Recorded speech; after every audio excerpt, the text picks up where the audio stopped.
عجیب وہ منزل ہے عزیزو جو میں آپ کے سامنے پیش کر رہا ہوں. تو میں کیا عرض کر رہا تھا کہ جبریل امین جو ہے وہ زمین پر آئے اور ہر طرح کی مٹی کو اکٹھا کرنا چاہیے. جبریل امین کے مٹی اکٹھا کرنے کے اوپر زمین فریاد کرنے لگی. زمین فریاد کرنے لگی. اب اس وقت میرے سامنے فریادی شخصیت نہیں ہے, ورنہ میں بتا تھا کہ کون محمد آل محمد. بہرحال تو زمین سے ہر طرح کی مٹی جو ہے لینی چاہیے, سخت سخت نرم شولہ زار اور بنجر ہر طرح کی زمین کو اکٹھا کرنے. جبریل امین کی مٹی اکٹھا کرنے پر زمین فریاد کرنے لگی, ہم مٹی نہیں لے جانے دیں گے تم کو, تم ہمارے یہاں سے مٹی مت لے جاؤ. جبریل امین مجبور ہو گئے, بکا کے آگے اور گریے کے آگے آ کے بارگاہ الہی میں عرض پرواز ہوئی کہ پروردگار جبریل امین میں ہوں, ملک میں ہوں, حکم تو نے دیا تھا, لیکن جب میں مٹی اکٹھا کرنے کے لیے گیا تو مٹی جو ہے فریاد کرنے لگی, زمین رونے لگی کہ ہمارے سے مٹی مٹ جاؤ. کہا بیٹھ جاؤ, تم پہلے شخص ہو نا, تمہارے سے کام نہیں ہوگا, تم سے یہ کام نہیں ہو سکتا. اس کے بعد کہا اے میکائیل اب تم جاؤ. میکائیل جاتے ہیں اور ہر طرح کی مٹی کو اکٹھا کرنا چاہتے ہیں. زمین کہتی ہے ہمارے سے مٹی مت لے جاؤ, گریا کرنے لگتی ہے. میکائیل بھی مجبور ہو گئے, آگے خدا کے بارگاہ میں عرض کیا کہ پروردگار ہم کو مٹی نہیں دے رہی ہے زمین. کہا بیٹھ جاؤ, یہ تمہارا بھی کام نہیں ہے, یہ دوسرے نمبر کے. سبحان اللہ, بھائی واہ واہ واہ واہ واہ واہ, سبحان اللہ, دوسرے نمبر کا بھائی واہ واہ واہ. اب اس کے بعد اسرافیل کو حکم ہوا, بھائی تم سے تو یہ کام ہو سکتا ہے نا, تم روز قیامت سور پھونکو گے نا, تمہاری وجہ سے قیامت آئے گی نا, تم جاؤ. جناب اسرافیل نازل ہوئے, زمین جو ہے فریاد کرنے لگی, پھر گریا کرنے لگی کہ ہمارے سے مٹی مت لے جاؤ. کہا اچھا ٹھیک, ہم تمہارے سے مٹی نہیں لے جاتے ہیں. یہ آئے اور پروردگار کے بارگاہ میں عرض پرواز ہوئے کہ مجھے مٹی زمین نہیں دے رہی ہے. کہا تم تیسری شخص ہو, تم بھی بیٹھ جاؤ. جب یہ تینوں بیٹھ گئے تو خدا نے چوتھے اسرائیل کو اگر تم چوتھے پر لا کر کے رکھتے ہو تو ہم چوتھے کو اتنا مستحکم اور مضبوط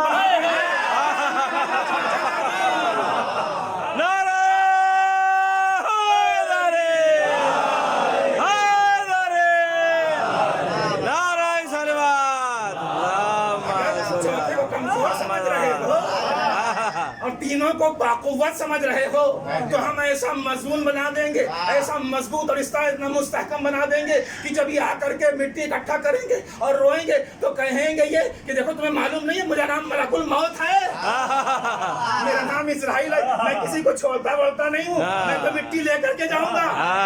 اور وہی ہوا عزیزو, وہی ہوا کہ فریاد کرنے لگی زمین ہمارے یہاں سے مٹی مت لے جاؤ. تو جناب اسرائیل علیہ السلام واپس ہوئے اور کہا پروردگار مٹی جو ہے وہ ہم نے لے لی ہے. زمین فریاد کرتی رہی لیکن اس کی فریاد کا میرے پر کوئی اثر نہیں ہوا. تو تو جانتا ہے تو نے مجھے قابض ارواح بنایا, سبحان اللہ, بنایا ہے. ارے مٹی تو جمع دے, تیری کیا حیثیت, میں انسانوں کو نہیں چھوڑتا ہوں جو اشرف مخلوقات. بھائی واہ واہ واہ واہ. جب میں اشرف مخلوقات حضرت انسان کو نہیں چھوڑتا ہوں تو آپ کی کیا حیثیت ہے, آپ کس کھیت کی مولی ہے. جناب مٹی لا کر کے پیش کر دی, کہا بالکل ٹھیک, بالکل درست, تم لوگ سب کوئی جاؤ عبادت میں مشغول ہو جاؤ. اور مٹی کا خمیر تیار ہو رہا, آٹا گوندھا جا رہا, اور ایک منزل وہ آئی کہ جب پروردگار عالم کی آواز پس میں ملائکہ میں گونجی کہ اذا نفخت فیہ من روحی فقعوا له ساجدین. اذا نفخت من روحی, جب میں اس میں نہیں جب میں اس میں اپنی روح پھونک دوں, اپنی روح, واہ واہ واہ واہ. جب میں اس میں اپنی روح دوں, نہ جانے دنیا میں کتنے پھونکنے والے ملیں گے.